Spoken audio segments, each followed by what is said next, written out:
नमस्कार, आप देख रहे हैं लोकल 7 न्यूज। मैं हूं आपके साथ प्रिया। आज हम आपके लिए लेकर आए हैं आपके इलाके की बड़ी खबरें, एक्सक्लूसिव ग्राउंड रिपोर्ट्स और वो सारी बातें जो आपके लिए जानना बेहद जरूरी है। तो आइए नजर डालते हैं आज की इस खास खबर पर। भिवानी में मनाई गुरु नानक की जयंती। गुरु नानक देव जी का 556वां प्रकाश पर्व धूमधाम से मनाया गया। किरत करो, नाम जपो, वंड छको का दिया संदेश। गुरुद्वारे में पहुंचकर विधायक सर्राफ ने टेका मत्था। गुरुद्वारे के लिए विधायक घनश्याम सर्राफ ने 10 लाख रुपए की घोषणा की। भिवानी में गुरु नानक देव जी का 556वां प्रकाश पर्व धूमधाम से मनाया गया। गुरुद्वारा सिंह सभा और पुरानी देवसर चुंगी स्थित गुरुद्वारे में किरत करो, नाम जपो, वंड छको के संदेश के साथ ये उत्सव मनाया गया, जिसमें लोगों ने पवित्र कर्म करने, नाम जपने और बांटकर खाने के महत्व को याद किया। चंडीगढ़ से पहुंचे मक्खन सिंह रागी जत्थे ने गुरुबाणी के माध्यम से संगत को गुरुजी से जोड़ने का प्रयास किया। गुरुद्वारे में लोगों ने जहां कीर्तन में भाग लिया, वहीं दूसरी ओर लंगर का भी आयोजन किया गया। इससे पूर्व गुरुद्वारा परिसर में अखंड पाठ का भोग डाले गए। लोगों ने श्रद्धा भाव से गुरु ग्रंथ साहिब का पाठ किया और नमन किया। गुरु पर्व के मौके पर भिवानी विधायक घनश्याम सर्राफ ने गुरुद्वारा साहिब में पहुंचे और मत्था टेक कर सरबत के भला की प्रार्थना की। विधायक घनश्याम सर्राफ ने देवसर चुंगी स्थित गुरुद्वारा की नई बिल्डिंग के लिए 10 लाख रुपए की घोषणा की। पुरानी देवसर चुंगी स्थित गुरुद्वारा के मुख्यमंत्री ज्ञानी सतनाम सिंह और ज्ञानी प्रेम सिंह कीर्तन कर बाबा नानक इतिहास को विस्तार से संगतों को समझाया। उन्होंने बानी का व्याख्यान करते हुए बताया कि गुरु नानक देव ने एक पंक्ति में बैठकर भोजन ग्रहण करने की परंपरा चलाई। ऊंच नीच और छोटे बड़े का भेदभाव मिटाकर सभी को एक ही संदेश दिया था कि सभी उस परमात्मा के बंदे हैं जिसने इस सृष्टि को बनाया है। उनके दर्शाए मार्ग पर चलने से मनुष्य जन्म मरण के बंधन से मुक्त हो जाता है। आज गुरु पर्व के मौके पर दूर दूर से संगतों ने गुरुद्वारे में आकर गुरुबाणी का आनंद लिया और गुरु के दिखाए मार्ग पर चलने का प्रण लिया। गुरु नानक देव सिखों के ही नहीं बल्कि पूरे जगत के ही गुरु हैं। इस अवसर पर प्रधान इंद्रमोहन सिंह, बलविंदर सिंह, बलदेव सिंह, डॉक्टर यूएस पाहवा, बाबा सुभाष सिंह, कमलदीप सिंह और अमरजीत कौर सहित अन्य श्रद्धालु संगतों ने सेवा की। वाहिगुरु जी का खालसा, वाहिगुरु जी की फतेह। आज गुरु नानक जयंती है, गुरुपुरब है, जो सारे वर्ल्ड में, देश में, प्रदेशों में मनाया जाता है और हमारे इस गुरुद्वारे में सैकड़ों साल से मनाए जा रहे हैं गुरुपुरब। गुरु गोविंद सिंह गुरु नानक देव जी ये हमारे प्रथम गुरु थे जिन्होंने सिख धर्म की स्थापना करी। आज 1556वां वो जन्म दिवस है, इनका जन्म दिवस। और इन्होंने 3 बातों पे जोर दिया था, वंड के खाओ, नाम जपो और कीरत करो, काम करो।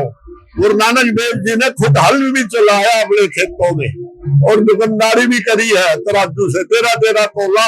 उसमें वे सफल नहीं हुए, जो भाव आता था उसी भाव दे देते थे। व्यापार में वे सफल नहीं हुए तो ये फिर फकीर बाबा बन गए। इनके जो शागिर्द है देवो मस्ताना, जिसको सारा वर्ल्ड में इनको भी मीरी पीरी का बादशाह भी कहा गया। इनको मुसलमान, पीर, पैगंबर सब राजा इनके आगे झुकते थे।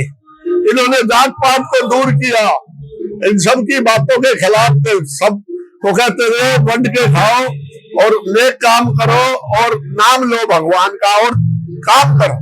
इन तीनों चीजों पे इन्होंने जोर दिया। हमारे यहाँ 3 तारीख को नगर कीर्तन निकला था। आज गुरुबाणी का पाठ हो रहा है सुबह से और 10 बजे भोग पड़ा था, पिछले हफ्ते रखा था। और अब रागी जत्था आया हुआ था, भाई मक्खन सिंह चंडीगढ़ वाले, उन्होंने अपनी बाणी से सबको निहाल किया और यही संदेश देके गए हैं बाबा जी वाला। और अब भाई हमारे हडग्रंथी ज्ञानी प्रेम सिंह बोल रहे हैं, मैंने घनश्याम जी भी शिरकत कर गए हैं और कामरेड ओम प्रकाश, देवराज मेहता, कई डॉक्टर पावा साहब, कई हस्तियां शहर की आई है। मैं इतना ही कहूंगा, वाहिगुरु जी का खालसा, वाहिगुरु जी की बात। तलवंडी, भाई तलवंडी में हुआ था। आप जिसको ननकाना साहब कहते हैं, पाकिस्तान में है। और बाबे का हमारा लू अटूट लंगर बरत रहा है, सब्जी है, दाल है, जलेबी है, मिष्ठान है, सब बाबे का बड़ी धूमधाम से मनाया जा रहा है और शाम तक लंगर चलेगा। वाहिगुरु की दया है। बोले सोनियाल। जीवनी इन्होंने बहुत जल्दी ही घर से निकल गए थे। पहले इन्होंने बिजनेस किया, फादर कालूराम मेहता के यहाँ जन्म लिया था। बिजनेस किया इन्होंने, 13-13 तोला, उसमें कामयाब नहीं हुए। फिर खेती करी, फिर ये घर छोड़ के संत बन गए। बस कभी इस गुरुद्वारे कभी उस जगह इनको सारे राजाएं पूजते थे। तो इन्होंने बस यही जोर दिया कि नाम जपो, काम करके खाओ और बांट के खाओ। सबको सबसे ज्यादा जोर बांटने पे दिया। बांट के सबको खुआ के सोते थे, चाहे आप भूखे रह जाते थे। ये इनमें खासियत थी, इन्हीं इनको बादशाह कहा गया है। वहां बोले एक जने वहां मस्जिद की तरफ पैर मत करो, तो बोला अल्लाह तो चारों तरफ है। उन्होंने इनके पैर घुमाए तो सारा मदीना झूम गया। तो बड़े बड़े बादशाह ने वो इनके आगे माथा टेक दिया। इनमें बहुत भारी शक्ति थी, सच्चे भगत थे, संत थे ये। इनको दुनियादारी से कुछ नहीं लेना देना था। तो ये थी आज की अहम खबर, वो हर अहम जानकारी जिसे जानना आपके लिए जरूरी था। अगर आपके पास है कोई खबर, मुद्दा या सुझाव तो आप हमें जरूर बताएं। हमें फॉलो करें सोशल मीडिया पर और देखते रहिए लोकल 7 न्यूज, क्योंकि खबर वही जो आपके करीब हो। मैं प्रिया आपसे लेती हुई इजाजत, नमस्कार।